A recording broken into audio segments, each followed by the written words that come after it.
welcome to another booktube video from me, Lauren, from Lauren and the Books. And this evening I'm going to be doing the Try a Chapter tag. Now I've been looking forward to doing this video all day today. I picked out my 5 books that I'm going to be reading the first chapter of this morning, and I Instagrammed them. I'm on @Lauren and the Books if you're interested. And I've just been thinking about them all day and I can't wait to read them. So I've got 5 books here. I'm going to just talk through them, then I'm going to read them one after t'other. I've got a candle on the go, Ginger Dusk, very ambient. I've got a cup here of, oh, you want to see my L? I've got a cup of apple and cinnamon tea there, which is also very delicious. And I'll level with you, I'm going to be getting into my pyjamas halfway through these, so although I may be starting in a dress, by the end of this I'm going to be in my pyjamas, probably with some sort of hair scraped back, gorgeous style with no makeup on. The 5 books that I'm going to be reading are, now these are all my own books, although one is a borrowed book, but these are my own book because I figured this is such a great tag that I first saw the video of on Amanda Center's channel, and I will link that down below. And I've also watched Mercedes from Mercy's Bookish Musings video since then as well. That I think this is going to be something that I'm going to regularly do. So the tag involves you pick in a selection of books. I've picked 5 here, and then you read one chapter from each and discuss what you found about that chapter, and then decide at the end what book you're going to continue with. So this is something I used to do when I was a little baby girl. I used to go to the library and I used to get like 12 books out and then start all of them and then decide. So this I think is going to be something that I'm going to be doing maybe, not like super regularly, not like once a bloody week or anything, but I think it's going to be something that I'm going to be looking at doing a bit more often. So I'm probably going to be doing like a library edition of this maybe next month. But I thought I'd start with 5 books that I own or publishers have sent me that I need to get around to reading. So the first one is Weathering by Lucy Wood. So the reason I got sent this is because I asked for the short story collection from the publisher Diving Bells, which is up here, which I also haven't read, but I was going to do another one of these for short stories. And the lovely publicist who I was talking to said, oh, if you want that, you would absolutely love her novel, Weathering. It's a real treat. So I was like, oh, okay, yes, thank you. I would have that novel. So I'm not really sure what happens in this. It starts, I'll read you the back. Pearl doesn't know how she ended up in the river, the same messy cacophonous river in the same rain-soaked valley she'd been stuck in for years, or why, for that matter, she'd been stupid enough to fall down those rickety stairs. Ada, Pearl's daughter, doesn't know how she's ended up back in the house she left 13 years ago. With her daughter Pepper, she starts to sort through Pearl's things, clearing the house so she can leave and not look back. At the first frost of autumn herald the coming of a long winter, and Pepper and Ada find themselves irresistibly entangled with the life of the valley. Each will discover the ways that places can take root inside us and bind us together. So this sounds like I'm going to be well into it. I love a female protagonist. I love things that are like linked with sort of environment and stuff around them, and it sounds like that is going to be. I love books set in autumn. Minnie's just doing her cleaning down there. I do apologise. I love books set in autumn, so yeah, looking forward to that, which I'll be starting in a minute. The next one is a book that was sent to me by Europa. I love Europa's books. They're so beautifully published. They've got like these lovely French flaps. This is called The Master of Knots by Massimo Carlotto, and it is translated from the German, and Massimo Carlotto, translated from the Italian, and it is Italian noir, so it's sort of like a crime thriller murdery thing, and I just think the front cover looks absolutely brilliant. It is an amazing front cover. I love yellow front covers and yellow spines, so that is an Italian noir book. The next one is one that I borrowed off my dear friend Dolores, Ella Minnow P, a novel in letters by Mark Dunn. So this is something that, this sounds like one of the most original ideas for books that I've ever read before or ever come across before. It's about a group of people who worship the author of the sentence, "The quick brown fox jumps over the lazy dog," which is a sentence which uses every letter in the alphabet. And they've got a shrine to this author, and in the first chapter the Z falls off the shrine. So as they worship the author of this, they decide to totally cut Z, it is Z. I was going to say Z, but that's American. Z from the alphabet, and they decide to stop using that. So gradually, as the novel goes on, more and more letters fall off of the shrine, and they start having. So by the end, they've only got something like LMNOP are the only letters in their alphabet by the end. But yeah, it just sounds like unlike anything I've ever read before, and I feel very, very excited to get to this. Oops. The penultimate book is Kitchens of the Great Midwest by J. Ryan Stradle.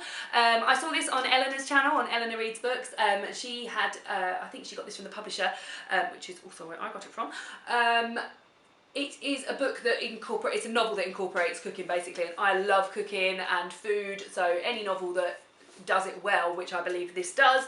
I'm looking forward to reading that. So and it's a really nice paperback actually, nice and gold. And then the last one is the one that's really doing the rounds on BookTube at the moment, and that is The Butcher's Hook by Janet Ellis, which is a sort of historical fiction set about a woman called a girl called Anne Jacob, who falls in love with Fub, the butcher's apprentice, and begins to imagine a life of passion with him. And every sort of review I've watched about this has been absolutely amazing, so yes, excited about that. So those are the 5 books that I will be trying the chapters of. As I said, I'm going to be getting changed into my pyjamas at some point. It's 10 o'clock now, but hey, it's not work tomorrow, so I get a bit of a lay-in tomorrow, so I'm happy about that. So I'm going to be reading these. So I think I will start, as I did with discussing the books, I'll start with Weathering by Lucy Wood. See you on t'other side.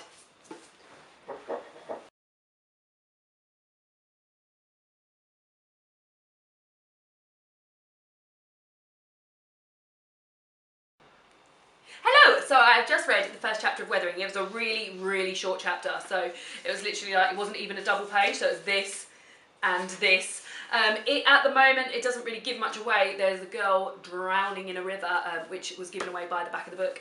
Yeah, it's written like I'm really going to enjoy it. As I said earlier, I love sort of like environmental books and stuff which describe surroundings, particularly like countryside surroundings and things very well. So yeah, I really, really like that. So it's just got some really nice sort of water imagery and things like that describing the river. Not much given away, so I don't feel like super excited about this because I've read like not even a double page basically. But I definitely think like I will be reading this at some point. This probably won't be the book that I stick with tonight unless these 4 are tut. But yeah, it probably won't be that. So the next one I'm going to go on to is the Master of Knots by Massimo Carlotto. I'm still in my dress, I'm going to get in my pyjamas after this. See you on t'other side.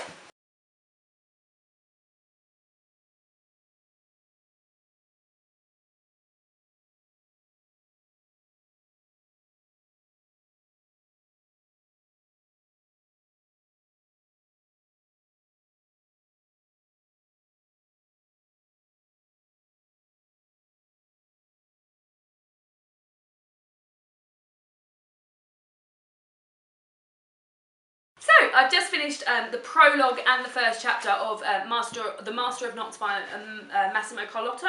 Yeah, I think it's really good. So as I said, it's Italian noir, so it's sort of like there's going to be a murder, or someone's going to go missing. A woman goes missing in this basically, and then they look into it. So the prologue is about this woman who's all tied up in a sort of pulley system, and she is being gratified sexually, but at the same time she is aware that she is going to die.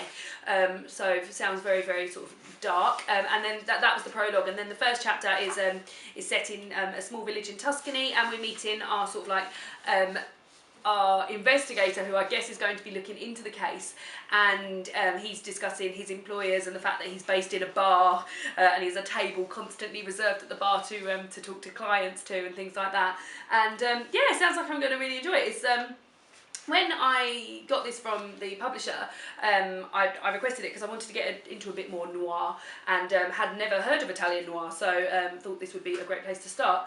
And I was, having read My Brilliant Friend and hated it, I was like a bit nervous of Italian translations, but this one is great. Already I'm really, really enjoying it. So far this is winning. This is winning in the book. And now I'm going to go and get changed into my pyjamas. What do you call it, David? Of course I'm in Harry Potter pyjamas, as if I don't any other pyjamas. The next book I'm going to be reading the first chapter of is Ella Minope by Mark Dunn.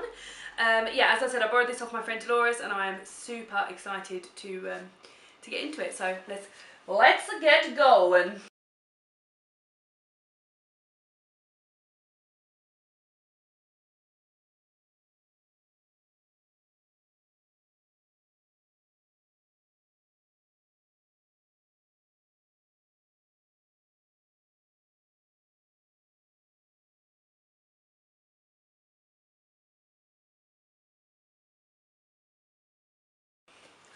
So this book isn't set into chapters as such, but I read the first letter, so it's told through letters.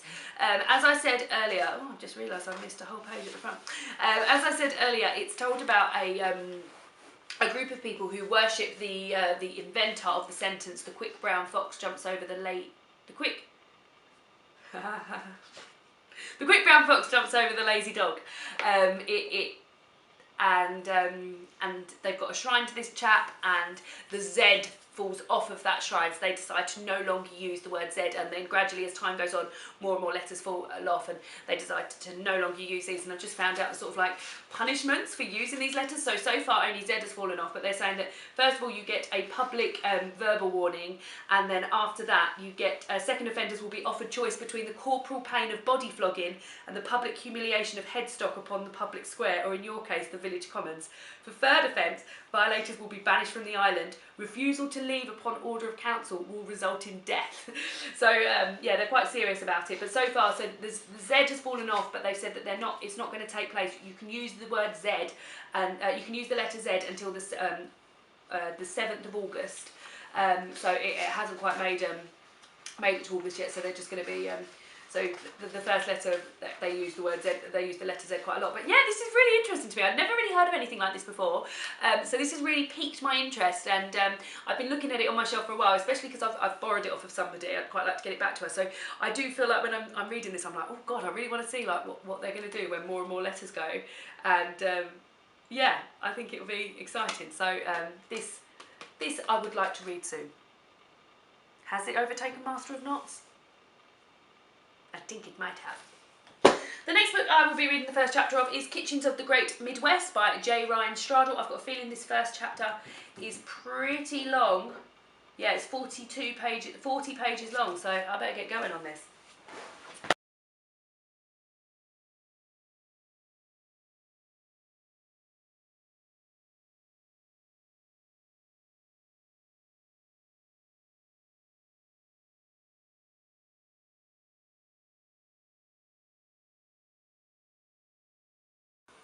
Winnie.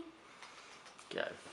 So I've just read the very long first chapter of Kitchens of the Great Midwest. It was 41 pages, so it took me a bit of time actually. Yeah, I enjoyed it. I love any book that's got anything to do with cooking and things like that, and it's already included 2 recipes that I'm like bang into. The first recipe was for a wild rice chicken casserole, and the other one was for a carrot cake. And yeah, I really enjoyed it. The first chapter could actually have been a story in itself, like so much has happened. So it follows the Lars, who is our main character, who has a Scandinavian background, and him meeting his wife and having his daughter, and some fallout from that. So that is, yeah, so that's really good, and it seems like it's going to be a really easy read. Like, I can't believe I've read 40 pages already. So this is also high up the list. God, there's 2, like, so far it's either this or LMNOP I'll be carrying on with.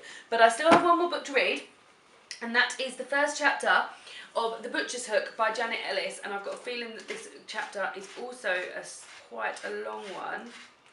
Let's have a look. Oh, it's 15 pages long, but it's quite big pages, so yeah, I'm going to read this. This book is just absolutely beautiful. The front cover I adore, the dust jacket is just beautiful. The spine underneath the dust jacket is also gorgeous, and the end papers are also beautiful. So, and I've just heard such good things. So yeah, I'm going to get straight into this for 15 pages and then decide which one I'm going to read first.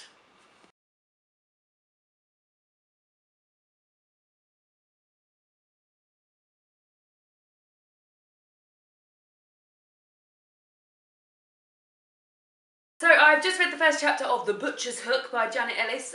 This was a mediumly length chapter, 15 pages.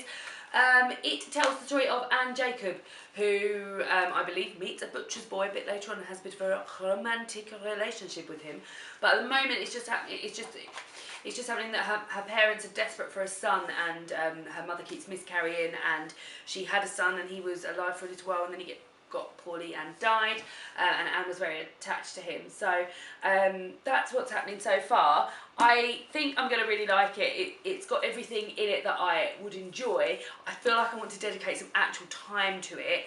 I'm going on holiday next weekend to Ireland to a friend's wedding, so I feel like maybe that might be when I want to read it. And so I might take it away with me now. So out of the 5 books that I have read this evening, and it's 11:30 now, so I've been going on about it for a while. So Weathering I'm going to leave because I will get around to reading it at some point, but at the moment I just feel like I'm not. It didn't scream at me that I wanted to read it. The Master of Knots I really liked, and I think I might take this away with me as well. I think that's going to be a bit of a page turner, so I like that. LMNOP, I think, is going to be the one I carry on with, because it's such an original idea, and I just want to see where it's going and what's going to happen with it. So I think that's going to be the one that I'm going to read next.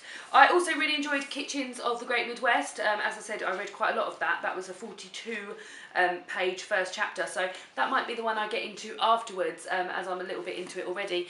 And then finally, The Butcher's Hook that I've just discussed. I want to take this away with me because I want to really get into it and enjoy it. So yeah, so I'm going to start with LMNOP. I'm going to go to bed now, and I am going to read this in bed. So thank you so much to everybody who stayed with me through this whole video. I imagine it's going to be super long. And yeah, I really enjoyed doing this. I'm definitely going to do this again. I hope you all enjoyed it. Has anyone read these books? Has anyone enjoyed them? Has anyone read this? Because I don't think I've heard this spoken about on BookTube before. Unless I've missed the party. Maybe this was out a few years ago and people talked about it then, but I don't think I've heard this spoken about. And I will see you all again soon with another BookTube video. Bye bye!